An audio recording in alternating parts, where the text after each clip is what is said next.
Ang DZXL 558 Tatak RMN.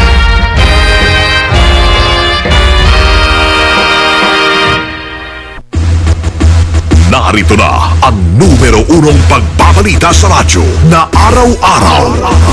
Pinakikinggan sa Luzon, Visayas at Mindanao. KBP Golden Dove Best News Program. Mula sa Head News Center ng pinakamaraming himpilan at number 1 na radio network ng bayan, RMN. Ito ang numero uno. RMN News Nationwide. RMN News Nationwide. Kasama ang maasahang broadcaster, Buddy Oberas, at ang KBP Golden Dove Best Newscaster, Weng de la Peña. RMN News Nationwide. RMN News Nationwide. Ang pinakamalaking mga balita, abot sa bawat Pilipino, saan man sa bansa. RMN News Nationwide. Headlines. Ngayong tanghali sa RMN News Nationwide, mga kasama, mga pasahero dagsana sa mga pantalan sa bansa. Ngayong Semana Santa, mahigit sa 67,000 na pasahero sa pangkalahatan na itala ng Philippine Coast Guard. Mga magpapapako sa cruise sa Barangay Kutod sa San Fernando, Pampanga. Inaasahan na dadagsain sa Biyernes Santo. Peligro naman sa kalusugan ng pagpapapako sa cruise. Ibinabala ng Department of Health. Siguro po, nag-expect kami ng tao ngayon. Siguro mahigit na 40,000 na tao. Kita rito darating dito sa aming barangay. 5 patay, habang 15 sugatan sa salpukan naman ng pampaserong bus at truck sa Camarines Sur. Kumpirmado na po na 5 patay, 15 sugatan. Ito po ay nakakonfine sa Bicol Medical Center sa Naga City. Armed Forces of the Philippines inilinaw na ang inilunsad na operasyon ng militar at ay laban sa Abu Sayyaf at hindi sa MILF. Hindi naman ang MILF po ang pinatarget natin dito. Kaya I'd like to assure the MILF at na hindi sila ang target dito. Balitang pangkalakalan, karagatan po ng Pangasinan ligtas na ngayon sa red tide toxin. At balitang world, isa ang patay, 151 naman na iligtas sa paglubog na isang ferry sa South Korea.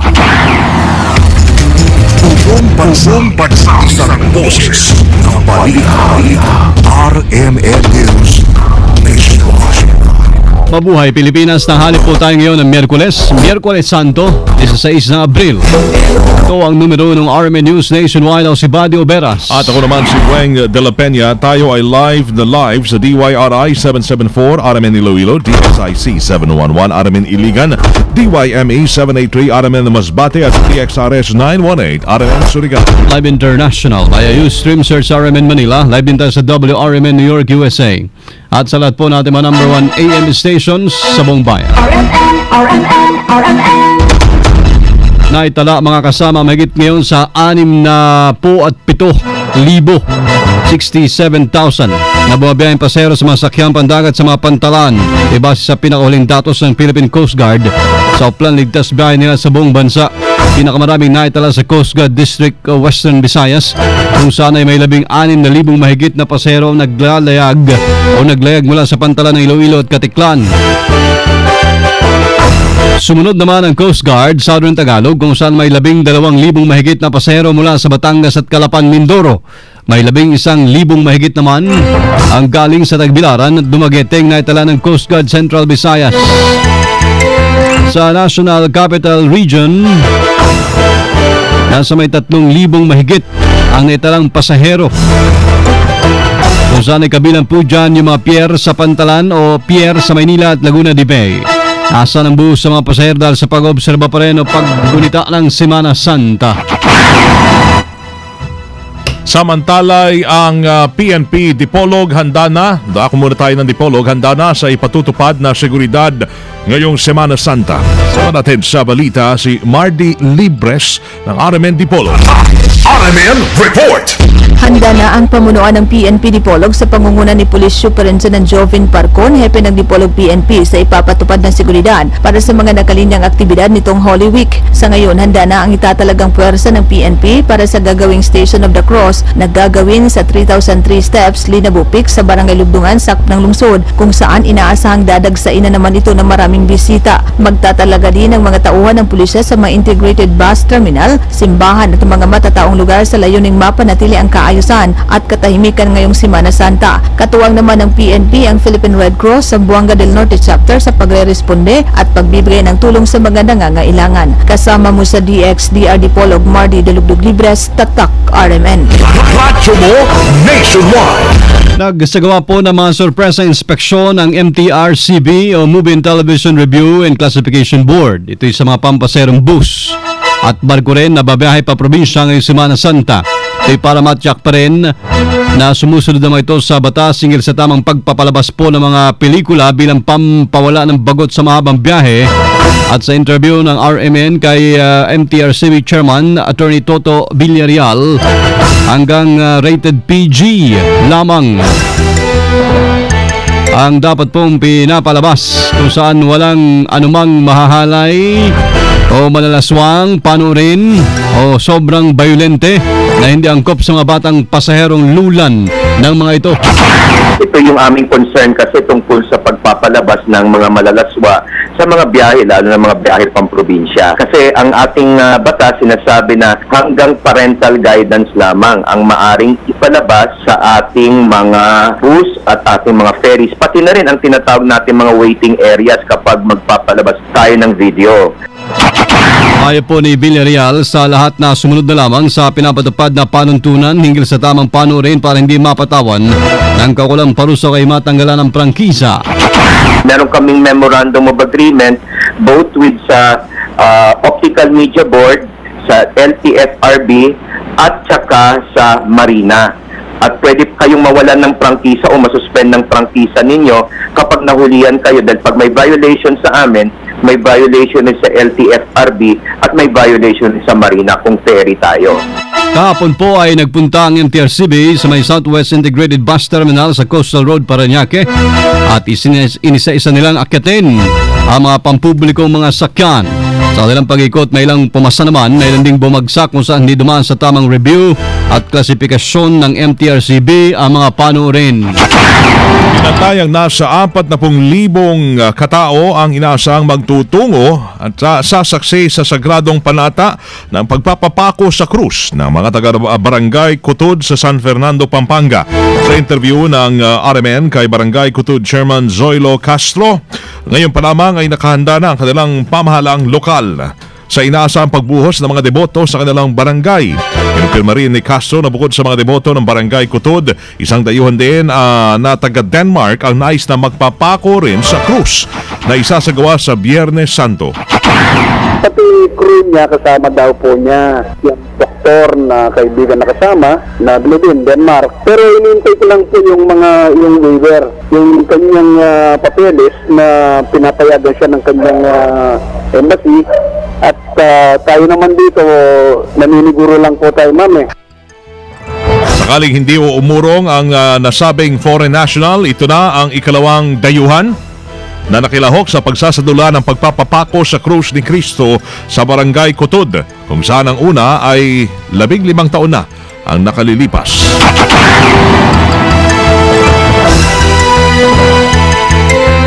Semana Santa, Tatak RMN Report. Yung mga simbahan po sa Metro Manila ay tinututukan ng NCRPO. Sama natin sa balita live, Rhea Mamogay. RMN Report. Nakatuon ngayon ang National Capital Region Police Office sa lahat ng simbahan sa Kalakhang, Maynila. Maliban pa nga sa pagtutok sa mga terminal ng bus, paligid ng mga pantalan at palibot ng mga paliparan. Ayon kay Superintendent Roberto Domingo, spokesman ng NCRPO, personal na ipinaabot ni NCRPO Director Carmelo Balmori ang utos sa mga district commander o district directors kahapon sa ginanap na seminar on social media 101 dito sa Campo Crame.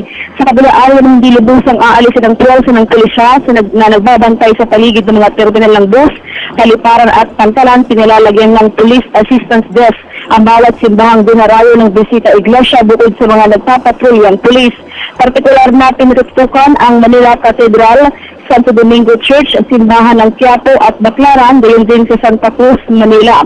Tiniyak naman ng NCRPO na bagamat nakatuon ang pwersa nila sa mga ordinaryong lugar, hindi magpapabaya ang pulisya sa anti-criminality campaign nito. Kasama mo si Campo Crame, Rhea Manghogay, Tatak, RMN. Radyo mo nationwide. Mga problema naman sa NAIA Terminal 1 kailangang maayos sa lalong madaling panahon ayon sa Malacanang. Sama natin sa Balita Live si Deo de Guzman. RMN Report. Diyan ay inatasan na ng Palasyo ng Malacanang ang Department of Transportation and Communication, Manila International Airport Authority na aksyonan ang mga problema sa Ninoy Aquino International Airport Terminal 1. Ito ang iniutos sa Malacanang matapos mapag-alaman na sira ang air conditioning system ng nasabing airport. Ayon kay Communications Operations Secretary Sunny Coloma, pinatututukan na ni Pangulong Ninoy Aquino kay Transportation Secretary Jun Abaya at Manila International Airport OIC General Manager Vicente Gerson ang problema sa NAIA Terminal 1. Nagsorry naman sa publiko si Abaya dahil sa problemang nararanasan sa nasabing airport. Ayon kay Abaya, sumasailalim kasi sa rehabilitation ang NAIA Terminal 1 at kasama dito ang pag-upgrade sa air conditioning systems ng paliparan. Nabatid ng NAIA Terminal 1 ay ang gateway ng mga turista mula sa iba't ibang bansa at ito ang unang makikita ng mga ito pagpasok ng Pilipinas at importanteng maging maganda ang Terminal 1 upang walang masabing masama ang mga turista sa Pilipinas. Matatandaan na nakasama na ang NAIA Terminal 1 sa worst airport in the world. Kasama mo sa Palasyo ng Malacanang, Deo de Guzman, Tatak RMN. Radyo mo nationwide. Samantala, mga kumpanyang tatanggap sa ex-convict, pinabibigyan po ng insentibo ng isang senador. Kasama natin sa Balita Live, Grace Mariano. RMN Report. Iminungkahi ni Senator Aquilino Coco Pimentel III sa pamahalaan na bigyan ng insentibo ang mga kumpanya na tatanggap sa mga ex-convicts o laya mula sa bilangguan. Sa impormasyong natanggap ni Pimentel, 97% ng mga bilanggo na hawak ng Bureau of Jail Management and Penology ay hindi pa nasisintensyahan. Gate ni Pimentel, mali ito dahil nararapat na palayain na ang mga bilanggo na nakapagsilbi na o nakulong na sa haba ng taon na tugma sa krimen na inaakusa sa kanya. Sa paglabas ng mga ito sa kulungan, dapat naman silang tulungan ng pamahalaan na makahanap kaagad ng trabaho upang huwag silang mabuyo na naman na gumawa ng anumang labag sa batas at muling magiging dahilan para sila ay muling makulong. Punto ni Pimentel, pangunahing problema sa ating prison system ang sobrang siksikan o sobrang dami ng mga detenido. Kaya malaki ang may tutulong kung makikipag-cooperate o coordinate ang gobyerno sa mga kumpanya na mabigyan ng trabaho ang mga ex-convicts. Kasama mo sa Senado, Grace Mariano, Tatak RMN. Manggaho ang isang pampasaherong bus sa isang 10-wheeler truck sa barangay Bicol, Libmanan, Camarines Sur kaninang alas 4 ng madaling araw. 5 ang patay dito habang 15 ang sugatan. Ginagamot na sa Bicol Medical Center sa Naga City ang 15 sugatan habang dinala na sa Dondon Funeral Homes ang mga namatay. Nakilala mga binawian ng buhay na sina Alexander Belen ng Bagakay Albay, Jason Porita ng San Miguel ng Tabaco Albay, Cindy Garcia ng Concepcion, Marikina City at Arnelli Daculio ng San Jose del Monte, Bulacan at 2 taong gulang na anak nitong si Kevin. Binabagtason ang Bragais liner bus na may plakang EVP 126 ang National Highway sa Bicol patungong Naga City galing Maynila nang sumalpok ito sa truck na may plakang TGC 353 na nakahinto noon sa lugar dahil sa inaayos na kompresor nito. Hindi pa matukoy ang pagkakakilala naman ng mga drivers dahil hindi pa makausap ng maayos na tila gulat pa ho sa kinasangkutan na aksidente. Samantala ayon kay Colonel Vicente Marpuri, ang Chief of Police ng Limanan PNP, iniimbestigahan na nila ang driver ng bus na sinasabing mabilis ang takbo nang mangyari ang sakuna, maging ang driver ng truck na sinasabing walang early warning device na siyang itinuturong posibleng sanhi ng malagim na trahedya na yan. Mayroon naman ng mga lights doon, kaya lang siguro yung driver baka namalikmata siya o kung paano, nabigla siya. kaya nangyaring ganyan na aksidente. Dapat ay signage siya doon na at least mga meters away from the truck. And dapat naka-signal light siya. Yun po ang aming tinitingnan ngayon para at least masyado nating mapakuha ng ebidensya laban dito sa dalawang driver. Kasabay nito, inanawagan naman ang mga otoridad sa mga magmamaneho sa natiyakin na nasa kondisyon ng mga sasakyan at hindi inaantok dahil buhay o ng kanilang mga pasahero ang nakasalalay dito. Makakarating tayo ng walang mangyari para at least wala akong magbuhay itong buhay. So, magandang paraan yan, wala tayong mangyaring aksidente, lalo na sa mga ganitong. Si Colonel Vicente Marpuri, ang Chief of Police ng Libmanan PNP sa interview ng RMN. Nilinaw naman ng Armed Forces of the Philippines spokesman Lieutenant Colonel Ramon Sagala na hindi daw nila ginugulo ang honeymoon period ng gobyerno at MILF. Kasud po ng pagkakalagda sa Comprehensive Agreement on the Bangsamoro. Ayon kay Sagala, kasud na ito na reklamo ni MILF Vice Chairman for Political Affairs Gonzalo Japar sa pagkakadamay ng 4 nilang miyembro sa bakbakan sa pagitan ng militar at Abu Sayyaf sa Basilan nitong 11 na Abril. Nasa 20 kataon namatay doon. Sa interview ng RMN, tiniyak niya na ang inulunsad na operasyon ng militar ay laban sa ASG at hindi sa MILF. Patunayan niya, nag-abiso pa sila bago operasyon sa Joint Advanced Advisory Group. Sa ayon ay iniimbestiga na ng AFP ang insidente, kasabay ng paghingi naman ng paumanhin ni Sagala sa MI sa pagkakasama ng 4 na membro nito sa mga nasawi sa sagupaan. Hindi po natin dinidisturbo ang peace agreement. Ang operations po natin ginawa ay isang operations sa Abu Sayyaf. Hindi naman ang MILF po ang pinatarget natin dito. Kaya I'd like to assure the MILF at na hindi sila ang target dito. Prior to the operation, nag-coordinate din tayo sa AJAG o yung Ad Hoc Joint Advisory Group para maliwanag na hindi target ang MILF. Pero kung nasama man sila sa labanan, kung namatay sila sa labanan, hindi po natin sinasadya silang masaktan o mapatay dahil MILF sila. RMN News Network. Ligtas na sa red tide mga sama mga shellfish sa karagatan ng Pangasinan matapos ideklara ng BFAR na maaari ng kainin. Ayon kay Director Nestor Dumenden, maaari nang mahuli at magbenta nito ang mga residente ng lalawigan. Samantala sinabi rin ng BFAR na tiling mataas naman ang red tide toxin sa Bataan Coastal Waters, Dumanguillas Bay sa Zamboanga del Sur, Milagros Bay sa Masbate. RMN News Abroad. Kaaberyaho ang ferry na sinasakyan na may 350 mga pasahero sa South Korea. Nagpapatuloy ang search operations ng South Korean Coast Guard vessels sa mga sakay ng ferry na karamihan ay mga high school students. Patungong Jeju Island ang ferry para sa field trip sa mula sa pantalan ng Incheon nang ito ay magkaproblema at lumulubog na. Hindi pa tukoy ang sanhi ng aberya at pinipigilan ang tuluyang paglubog ng barko. Sa pinakahuling ulat, isa na ang naitalang patay habang nasa 151 ang nailigtas. Live tayo mga kasama buhat sa RMN News Center, Makati City, Metro Manila, Philippines. Hindi pong narinig ang numero 1 ng RMN News Nationwide. Miyerkules Santo, Abril 16, 2014. Pwede mo rin ang naging pagbabalita namin ngayong tanghali sa YouTube. I-type lamang ang RMN News Nationwide. Thank you Lord, muli po tayo nagkasama-sama. Salamat din ho sa inyo naging panahon sa amin. At kasama nyo sa serbisyo publiko ako si Buddy Oberas. At Weng de la Peña. Dito pa rin sa tahanan na may pinakamaraming number 1, pinakamaraming himpilan. RMN. Radyo mo nationwide.